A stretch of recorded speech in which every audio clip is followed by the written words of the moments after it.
If tyranny conquers the world, what do we do? Welcome to Law and Society. Please subscribe and let's talk about this.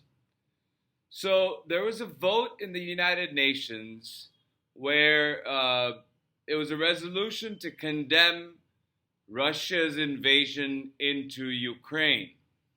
And this is the first time since the war began 3 years ago, when Russia invaded Ukraine, that the United States voted along with Russia in denying that condemnation. So they voted no to condemn Russia for its invasion into Ukraine. That is such a slap on the faces of every single person who has died in this war of 3 years. It's a slap in the faces of all those veterans, American veterans, who died during World War II. And because it is a slap in the face of NATO, which was the backbone of transatlantic security, and in that way, the governance of the liberal world order. So now the United States, if not formally written out, but through conversations, meetings, and votes like this in the UN and the meeting in Saudi Arabia of the Secretaries of State Marco Rubio and Foreign Minister Sergei Lavrov, we're seeing that the United States is tilting its foreign policy towards Russia. And we don't know where they stand, where Donald Trump stands with China, but I believe that it will be less involved in protecting Taiwan, and will probably just let China take over Taiwan without really any resistance, thereby betraying Taiwan as well. So we are at a point of tyranny encroaching into the world, the liberal world order, and all over the world. Even not in the liberal world order, you have countries massive countries, China, India, Russia, they all stand sort of unitary in their interests. And you see a fracturing of globalism, but the means of globalism is what has caused these countries to become the behemoths they have become. So how do we balance that? And whether we balance it at all, whether we are in constant competition with one another, whether there will be constant volatility in the world, because the actions that Donald Trump and his allies are taking in the US government is essentially cutting America's ability and desire to be influential in any part of the world, whether that be through defense or through aid. And so that sort of militant isolationism is going to leave America all alone when we need help. And that time will come when we will need help. And Russia is not going to run to our help, to our aid, neither is China. And all of our allies are going to say, you are the one that broke the NATO treaty. So what do we do when this sort of tyranny plagues us? First thing, don't panic. Don't be scared. Many have commented on my videos and posts that they're scared. Don't be scared. America is still a constitutional republic. Our Constitution still stands. I would recommend that you conserve your resources, not make extravagant purchases. Keep an eye on the markets, keep an eye on the economic news, which is observe what's happening around you locally and be aware of the news nationally and internationally. But be functional on a local level. Exercise restraint, whether that be in being litigious to vindicate yourself of places where you think you may have been discriminated against. Go through it with lawyers who will give a serious look at the state of where the law lies in terms of your protections and whether you taking the case up and vindication has a chance of the Supreme Court nullifying all rights in your demography completely.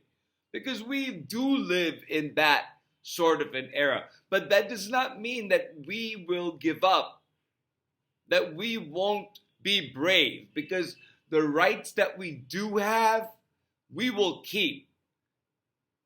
Like Obergefell, which gives the right to marry to same-sex couples, we won't stretch ourselves to get more, to push for more. Now is not that time.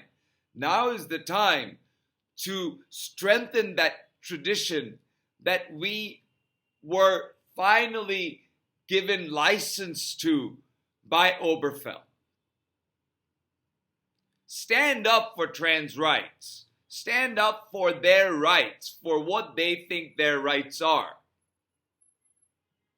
But that fight is dangerously close to the right of same-sex couples to marry. Remember that you live in this sort of a world. I'm not saying don't. I'm saying remember that this is the kind of world that we live in. Stand up for the truth and for other people who cannot defend themselves. Your transgender people come to mind immediately because you're part of my community, and I will always defend transgender rights because transgender people are part of my community. And that right of that sexual minority to have equal protection, I believe, is written in the Equal Protection Clause of the 14th Amendment of the Constitution. And that's how I choose to raise my voice. That's how I choose to take this fight. Don't just give up a fight. You hear many very smart people say, this is not the hill that I would like to die on. No, because you're not going to die. You're going to fight on every hill and you're going to win. Because the cause is correct. I'm not saying talk about trans rights to the detriment of any other rights. I just talked about it in a way to show you the climate in which we live and whether we live side by side and coexist without butting heads, or whether we butt heads and find out how much more regressive our government can get. Or we can raise our voices in the right places, use the right constitutional guarantees, and take those fights and raise our voices when the cause is right. Run for office. If you have nothing to lose, and if you are willing to give your time, your peace, your sanity, your life for your country and constitution, run for office. And it is that dire.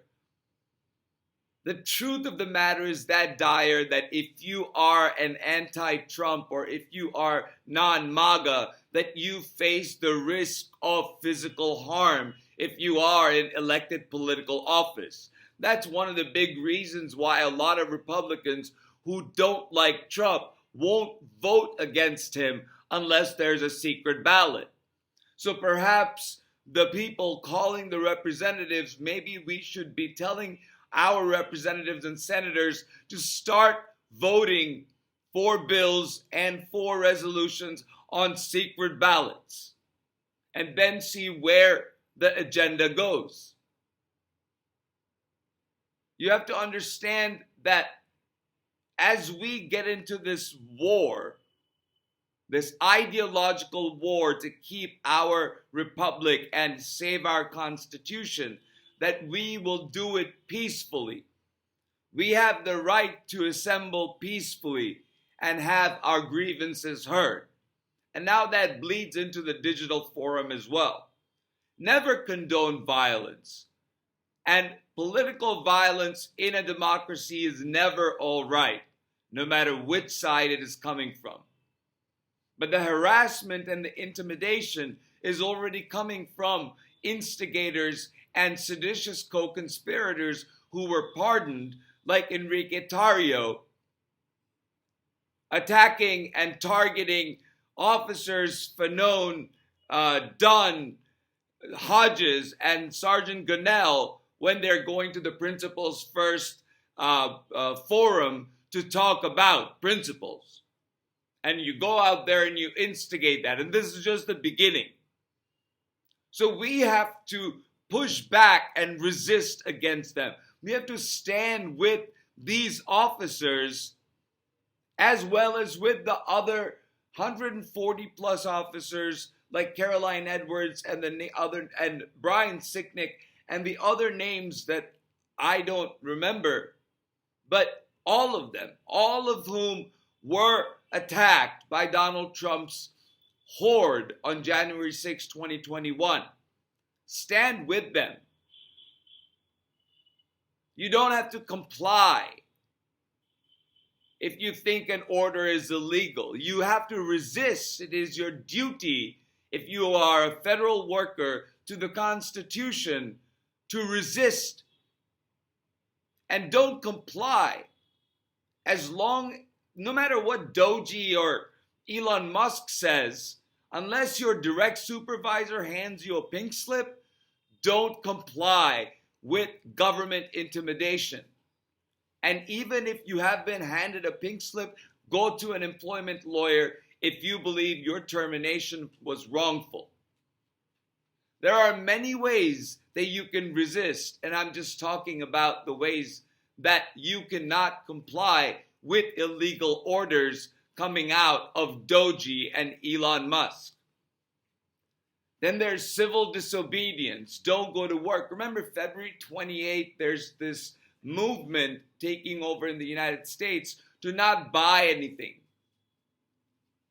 You can add yourself to that movement by making that the blackout date. That's one movement. There are protests happening all around the country, and the sizes of those protests are getting bigger and bigger. So you can be a part of that. Non-violent non-compliance. What John Lewis called good trouble. What created and upheld the civil rights movement that gave rise to the Civil Rights Act and to decades and decades of compliance with law and order, the rule of law, and equality under the law, and enforcement of such equality. With the beginning of the enforcement of desegregation in after the ruling of Brown v. Board of Education. And so, by a Republican president, I believe that was Eisenhower at the time. So, good trouble. And until tyranny has completely taken over, it is not over.